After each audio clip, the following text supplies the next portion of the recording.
Ladies and gentlemen, we are coming at you live from episode 44 of Life on the Rocks with your host, Connor Rocques. Today's featured guest in the hot seat is my friend, JP Rains. How you doing, my friend? Hey, Connor. Good to see you. Absolute pleasure to see you as well. For anybody in the community of Sudbury who doesn't know JP, he is in charge of digital strategy at Laurentian University, the director, as well as the owner and president of Rains Media. So the first question to get this started, what got you started in business, my friend? Yeah, no, that's a great question. If I asked my mom, or if you asked my mom that question, she'd say when I was 8 years old, lemonade stand at the end of the driveway style, where two of the girls down the road started a lemonade stand, and they were like 11 or 12 or whatever, and I wanted in on the action to make some candy money. So my mom was an entrepreneur as well, she owned her own business for a long time, and so I just I was always around entrepreneurship, fortunate in that way. And, because of that, I always had that in the back of my mind. And, after university, I was working at the university at the time. And I first got asked to do a presentation at another institution. And I was on social media and this kind of stuff back in 2010. I was like, okay, yeah, sure, I'll go. And then they said, well, how much? What's your rate? Like, what do we pay you? And I was like, I didn't know how to answer that question. I was like, well, let me think about it. So I went, and it's really easy online to register for a business. So registered my business number and made up an invoice with the Word template and sent it off. And, just like that, I was an entrepreneur. The rest is history. It's funny. People don't get that, you register a business for $80. Now it's 80, it used to be 60. I guess they boosted it. So Rains Media. So what does this entail? Like, what? So you digital strategy on this company, or is it marketing services? Like, walk me through this. Yeah, it's the three primary services are going to be anything around digital. So the first sort of social media web side of things. The second piece would be around advertising, specifically pay-per-click type advertising. So a lot of Google AdWords, Facebook ads, those kinds of things. And then the third component is really around strategy and public speaking. So, writing strategy documents for marketing companies and those kinds of things.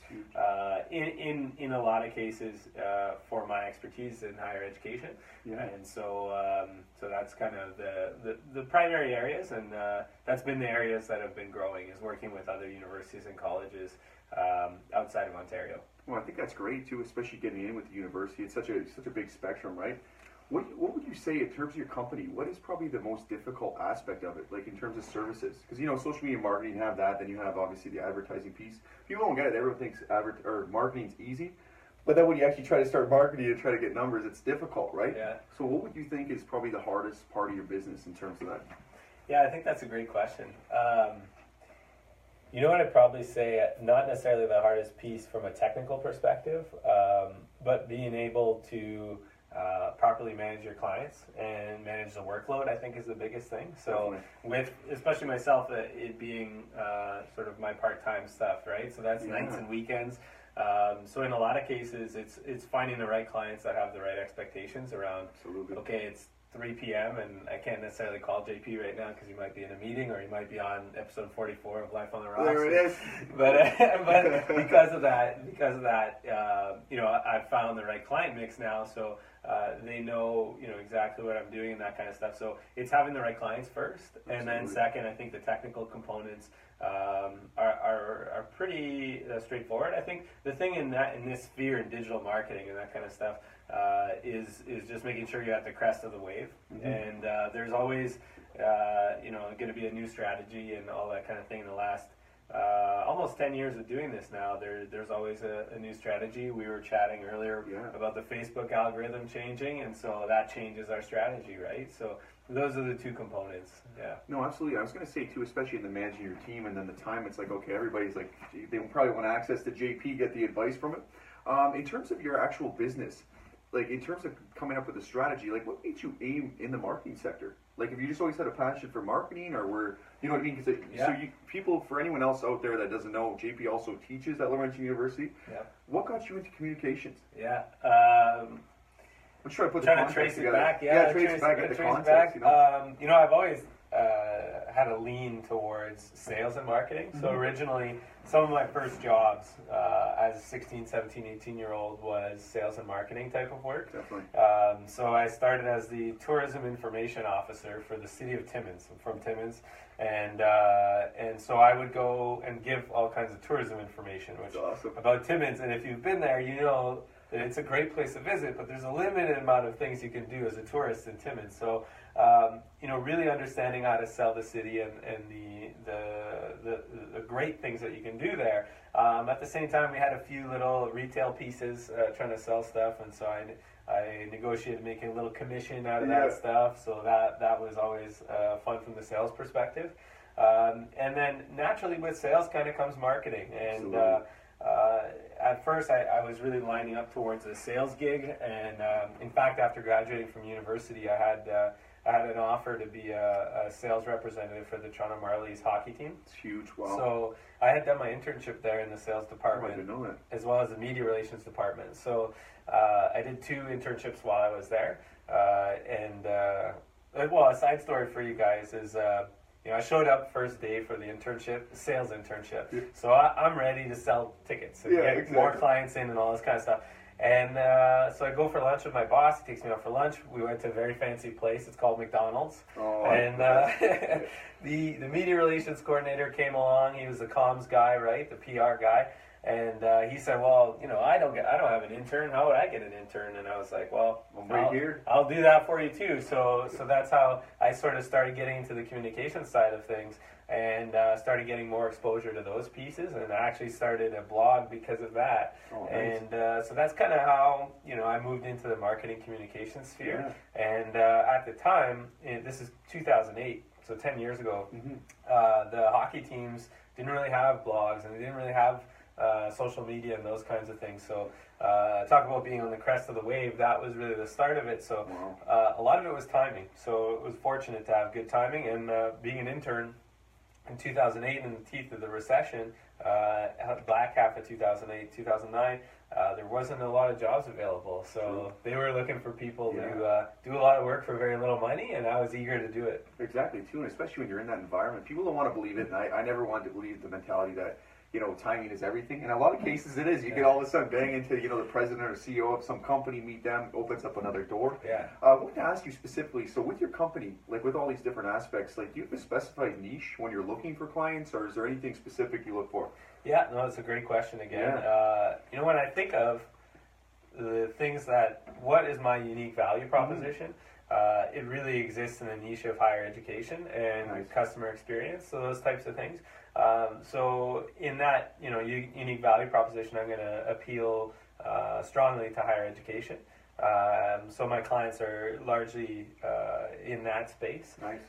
And then the other clients are really friends and people I've met in the community through different events. So, I think making the connections, and a lot of times I've just, offer to have lunch with people and learn from them.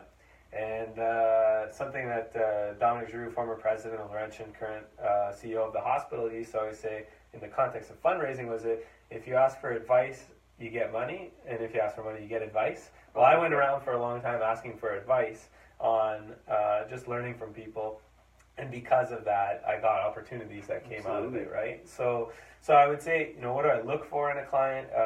In a lot of cases, it's either an existing connection. I love working with local businesses. Nice. As a northerner and that kind of stuff, I want to make sure that our companies are being treated well, and then outside of that, it'd be in higher education. So fortunately, my day job takes me to a lot of conferences and has in the past, where a lot of those connections are made. And because it's a small industry, there's maybe only 50 people in the country that do my job. So we all know each other. Yeah. And so when you might need support from somebody external, they know that I take on those projects. No, absolutely, and that's big too, especially 50 key players. Obviously, you guys have access to where you got to make kind of decisions and stuff like that. Yeah. Where do you find, so at Laurentian University, so going back here for a second, I know I'm crossing gears to Entrepreneur Road, and then obviously day job. So the day job, digital strategist at Laurentian. So you run a team, obviously. So what does your job specifically entail? You guys are trying to specifically get into to try to market things for Laurentian University, to other universities, to just students. Like, how does this work? Talk to me about this. Yeah, great question. Our primary role within the university is really on the front end. So making sure that the university puts its best foot forward in terms of digital experience. And so, our primary function, for example, we've got the open house. Our March 10th is Laurentian University's open house. Remember it. Yeah, write it down, guys. Yeah. Love to see you there on March 10th. And so that's going to be a huge event. And so we're helping with the promotion of that event. So making sure that we'll use a CRM, so a customer relationship management software, to blast out emails to our prospective students that might be interested in coming, parents, that kind of thing. So we'll do that. We'll also do some targeted advertising around connections that we know of, and we'll get them to try to register for the open house as well. Absolutely. So our digital strategy team really has three major components. The first component is the web. So that's the external facing website for Laurentian University. And that's really where we're trying to introduce programs is the biggest thing, right? So for any high school students listening out there, grade 11, grade 12s, and they really start to consider university programs. So we want to make sure that our programs are putting our best foot forward. And so we're working with them to make sure the information is accurate. And so that's kind of the website. We have a content strategist that works with, like the email campaigns. You need that too. Yeah, and the content on the website. So where the web coordinator, our web coordinator is named Patrick Demers, he's more technical. And so he'll be doing updates, a lot of training, that kind of stuff. And then our content strategist, Sarah Grenier, she'll be really focused on working with stakeholders around the institution to make sure they have the best content possible. Absolutely. So sharpening emails, that kind of stuff, making sure our narrative is in line with our communications team so that our communications messages are pretty in line. Absolutely. And then our third component is social media. So our social media coordinator, Jonathan Nino, is really making sure that we're covering all kinds of events. So for this week, for example, today, and that's why I'm wearing the Indigenous pin, is the Red Dress campaign. So if anyone's been on campus today at the university, I saw your post on Instagram. We have these red dresses, about 100 of them around campus that are hung up in trees and that kind of stuff, and it's a real significant reminder, raises a lot of awareness for missing and murdered Indigenous women. And so that's an event that's happening on our campus, and it's a really significant event, and so we'll use social media to push that out through our primary channels for the university. So from that to the ice huts from the School of Architecture students being put up this week, we're promoting that, to our men's hockey game against McGill tonight, they're in the playoffs, to tomorrow's curling provincial championship. There's all those things, and it's a really fun job because we get to cover all these great student activities and all these amazing things that our students are doing. And it keeps it interesting too. So it's not like one of those desk jobs where you're just sitting there behind Excel for 50. I know I have a couple friends that have to do that. Good to them that they do good work. But for myself, we're similar in that way that you kind of got to get out and do some other things. So I want to go forward with this. So now that we're talking about your job at Laurentian, I look at kind of leadership in the sense that there's no such thing as a bad unit. There's a bad leader, and it comes from the book Extreme Ownership. It's about some of the U.S. Marines and SEALs. So obviously you've done a great job at Laurentian University leading your team. What is the hardest part? With all these portions, you have 3 different elements to your job. And what's the hardest part of being a leader, to kind of direct these people, get them to go where they got to go, and also give them the freedom to kind of be creative in the same sense? What's the hardest part of that job? The most difficult part, I think, with any leadership role, it starts at the beginning, and that's finding the right people. So that's probably where I spend, not right now because we've got a really good team, but I spent a lot of time when I first came into the role, meeting people, discovering what the different criteria are that I need to explore to have, like, as components of the team. And so I think setting up the team is one of the big steps. But in a lot of cases, in my previous job as VP strategy at a digital agency called Social, we didn't really have that luxury, right? We came in, and so I'd say at first, if you're walking into a team that's already established, it can be a real challenge to first listen is the biggest thing. Yeah. So listening is the biggest thing, to be able to understand what are the goals of your team, and having a tremendous amount of respect for their goals, their personal goals and professional goals, gets you a long way to understanding how they think. And then also gets you a long way in terms of them respecting you. Yeah. And so I think, you know, and I was managing people that were older than me and that kind of stuff, and that can be a challenge as a younger person, especially I look a lot younger than I am, and because of that, you know, you'll have people that aren't sure, and they'll react in different ways. This guy really know. They're like, yeah. But when you're asking questions and letting them tell you about what they want to achieve, and then looking at how your team can achieve that together, I think that really makes things a lot easier. But I would say the challenge is in listening, and just understanding that you are, as the leader, actually the least important person in the room. Yeah. And if you, Michael Pinball Clemens used to say, he did a talk, and he would often say that I know how unimportant I am, and because of that, you know, he would allow his team to really take ownership. And so, fortunately, I have a really good team that understands their area of the business very, very well, and because of that, they take a lot of ownership and pride in the work that they do. And so where my job comes in is really just to ask questions, provide guidance where they ask for guidance, and then you know, be able to make sure they have all the tools to be successful. That's the biggest thing, is just removing barriers, right? And that can be hard in a large organization where you have a lot of constraints. Yeah, definitely. But I think in any organization, sometimes we perceive things to be constraints when they're actually variables. And so understanding that, a good question to ask yourself is, you know, of all the limitations I've put on myself, what could I do to remove some of those limitations? So true. And you might find out that, some of those limitations can be removed in a way that you hadn't thought of, right? Yeah, I think in a number of cases, what's great about that whole analogy, and that's great advice to people, is that, you know, the more you're kind of asking these questions, people become comfortable with you, so that they're not like a normal boss you go up to and you're scared, you know, out of your pants to say, oh, if I ask this person a question, they're going to think I'm dumb. You kind of give that, you know, give them confidence to come up and direct them where they got to go. It's actually similar to what you're kind of talking about, is Simon Sinek's book, Leaders Eat Last.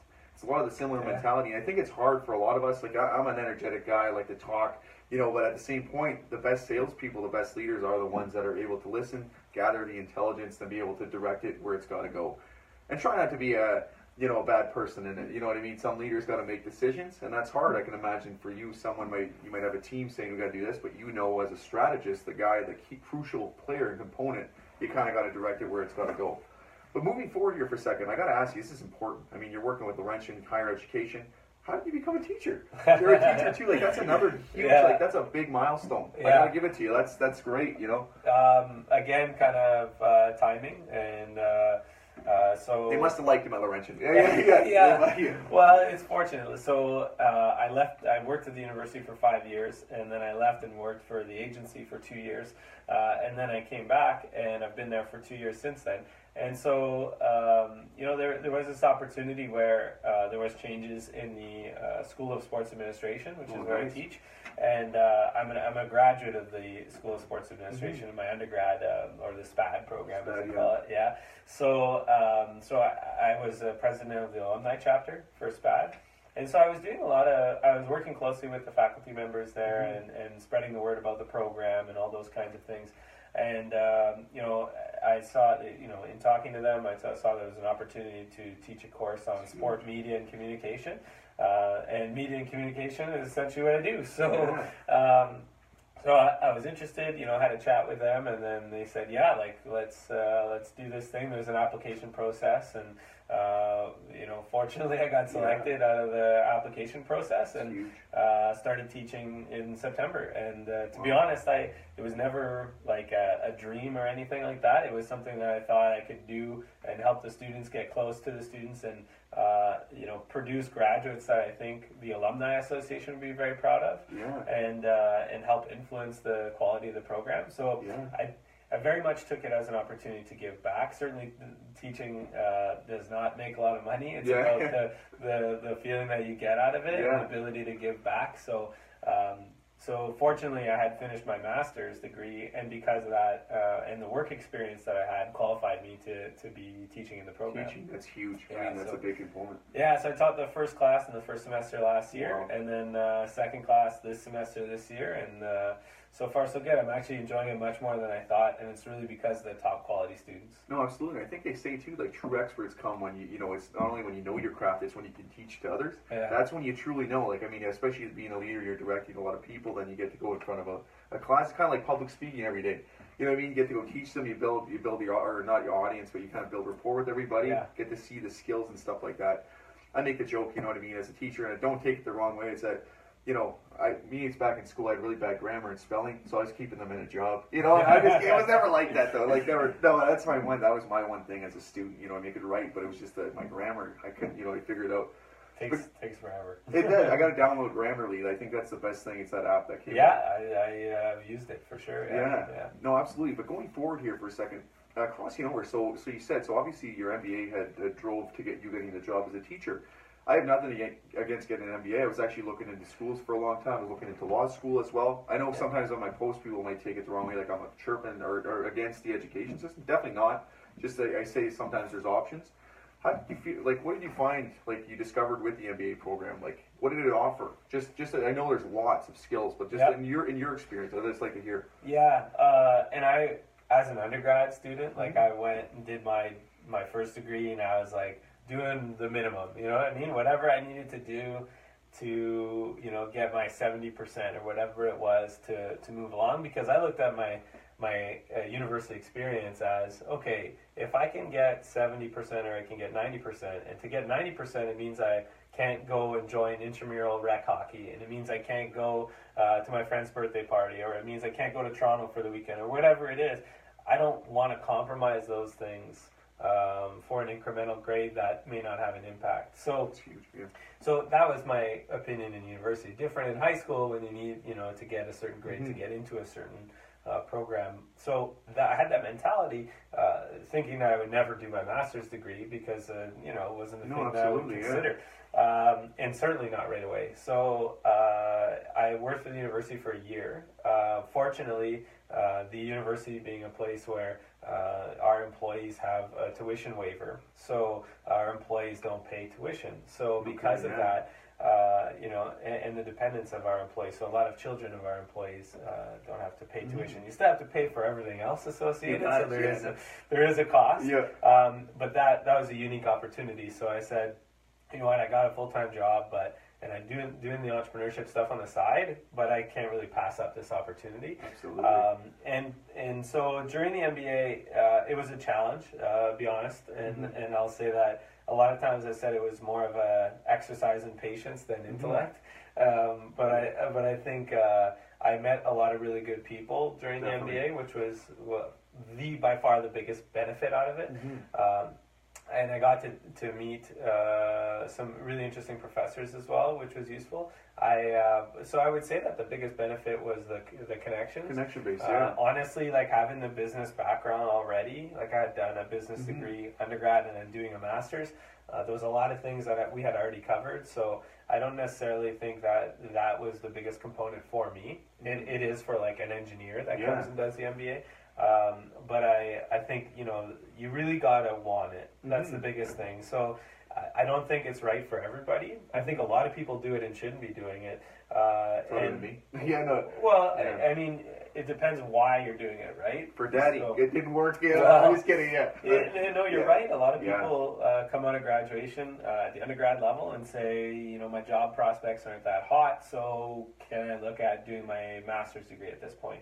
So, that is not necessarily the best path because it's not focused on what you actually want to achieve. So, I always say that the first step in achieving something is knowing what it is. And so when you're doing the MBA as a result of uncertainty in something else, it doesn't necessarily drive towards a goal. It's self-improvement, which is very good and important, but doesn't necessarily drive towards that goal. Yeah. I think right off of that point, there was an analogy one of my business partners gave me, and he went to Western University. He did the IB program, didn't go into the MBA. He said, well, there's no point. He's like, I've already done all this stuff in my undergraduate. He said, I think it's more for people that, should be doing this other stuff. Or if you're in the bank, obviously you want to go up, or companies like that. And that's why I wanted to clarify. Like, I have nothing against the MBA program, but for myself, my goals weren't aligning. I was going to do it for my father, and at the same time with law school and stuff, it was because that's the belief system we're sold, right? We have to get it done to do this. And I said, well, you know what? Maybe I'm going to try to take a risk and try to go the opposite way. And you know what? Like, don't get me wrong. I would love to have an MBA beside my name. You know, it looks great, and I mean, it's a good accomplishment. It takes time.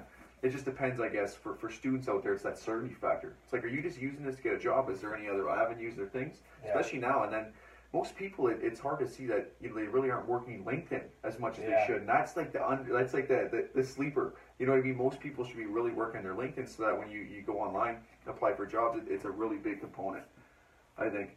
Going forward, though, one of the last questions I want to go in.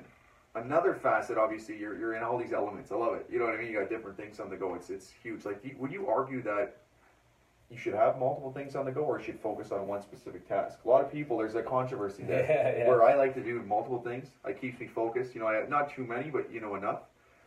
You're obviously doing, you know, four or five things. You're running your company. You're working at Laurentian. You're teaching. You're probably doing your other activities like with hockey and stuff like that. Yeah. Do you argue it's better off to have more on your plate or not? I wish I would just be able to pick one of the two and go with it, but you know, at different points in my life, I've invested in different things. So, for example, when I was a partner in the agency, that was everything. So there was no other side stuff. My business was sort of on hold because everything would be run through our primary business, right? And that was really the sole thing that was happening. And that's what I needed at that time, right? Because that's what I wanted to achieve. When I look at should we look at, you know, a multitude of activities or one focused activity? I think as long as you're driving towards a unified goal, that's the biggest thing. Yeah. And so if you can have three separate pieces that are all moving in similar directions, that are exercising different parts of your brain or different parts of your creativity, that can be a huge advantage. Yeah. So part of, for me, teaching is really the fun part of it. So I teach Tuesday nights from 7 to 10 p.m. And at 10 p.m. when I walk out of there on Tuesday nights, that's the best feeling I get all week. Nice. And so I get this rush from it, and that's why I do that component, right? That's what I get out of it. On the business side, that allows me to work on different complex problems that are very different than the university stuff. And so by working on those, it keeps me sharp on the university elements that are often working in the same box, right? And so you think of people saying, you know, you got to think outside the box and that kind of thing. Well, if you can have experiences that are outside of that box, it you know, fuels that creativity to some degree. So I'd say to, you know, anybody listening that the big thing when you're looking at, you know, should I have a diversity in my task or a diversity in my opportunities, is do they align with what you want to achieve over the long run, and are they providing different things for you? Absolutely, so you know, if they're providing the same thing, then you can consolidate them for a better bonus. But I think the biggest thing you can do is have things that have a multiplier effect. So, for example, one of the projects that the students just delivered last week was a portfolio, or it's a profile. So it was a Players Tribune style first-person article on a Voyager athlete, right, or another athlete. But a lot of them chose Voyager athletes at the university. And so they wrote this piece, right? And yes, it's for an assignment, and I gave them feedback and that kind of stuff. But really, it's to build their resume. And so anytime they apply for a job now, they attach that as part of their resume as a piece they've created. Additionally, it creates a bonus for our athletics department, which can use these profiles to feature the athletes, to sell the product of Voyageurs hockey or whatever it might be. So that multiplier effect, you know, creates benefit all around me when I'm doing that kind of stuff. But more than that, the most important thing is that it creates benefit for those students, and they get a huge piece out of that to help them advance their careers. So the quality of those articles is going to be a lot higher because they know it's a public piece that's published on the internet. It's not just a PDF that they emailed me. It's something bigger than that. So I think when you look at things having a multiplier effect, that's really when your time goes to good use, and that's really where you can see big results and maximize your time, because that's your one constraint in life that you can never change, is your time. It's so true. I think that's great advice, honestly, on the money with that. Have you ever heard of the theory of the compound effect? Yeah. So Darren Hardy's like basically the same premise. And that's exactly it. It's the same thing with working out or doing weights. It's like if you're eating junk every night, it's obviously going to compound or multiply, right? Yep. To close this off, JP, honestly, you've given some great advice to people out there. This one, it's not controversial, but just in the aspect, if someone's looking to make the plunge, go in to become an entrepreneur, would you recommend, I think it's going to go, I think I got your answer, it's going to align with goals and stuff, but do you think they should go maybe get an MBA or, go to under or graduate school, or should they take the plunge? Like, which one would you recommend? Entrepreneurship? Yeah, if you go take the plunge, should you get the MBA first, or go to law school, get that done, then see where your options are at, or should we take the plunge? What do you think? Yeah, my first answer would be to take the plunge and go for it. I don't think that entrepreneur. One of the most successful people that I know is a financial advisor, and he is 6 credits away, I think, which is only 2 classes away from getting his undergrad degree. Wow. But he did that like 15 years ago, and he got to the point where his entrepreneurship business on the side was getting too big to manage at the same time as school, and said, you know what, these 2 courses, I don't need them because I have these clients on this side. So he went for it. And so I think in the entrepreneurship space, depending on what the job is, but most of the time, it's best if you jump in. Absolutely, yeah, especially with that level of certainty. Like, if you got a crap product, you're thinking, well, maybe I should do it, and you just want to be one of those millionaire college dropouts. If that's the plan, obviously it's not going to work out. But I think it comes back to that clarity aspect. So where can we find you on social media, JP? That's what people need to know, since I didn't tag you in the video. Yeah, no problem. Twitter's the best spot. LinkedIn, happy to receive connection requests from folks as well. All I ask is add a note to it, explain who you are and what you want to achieve. I'd love to help you get there. On Twitter, I'm at JP_Rains, just like the weather. And I'd encourage you to follow also at Laurentian U with our open house on March 10th. LinkedIn, I'm just JP Rains. You can follow me there. JP also has a Mortal Kombat character. JP Rains. I'm just kidding. That's good. Honestly, I think you've done an exceptional job in the community. I mean, you're 31 years old, just getting started here. Honestly, thank you for coming on. Likewise. It's been a pleasure, my friend.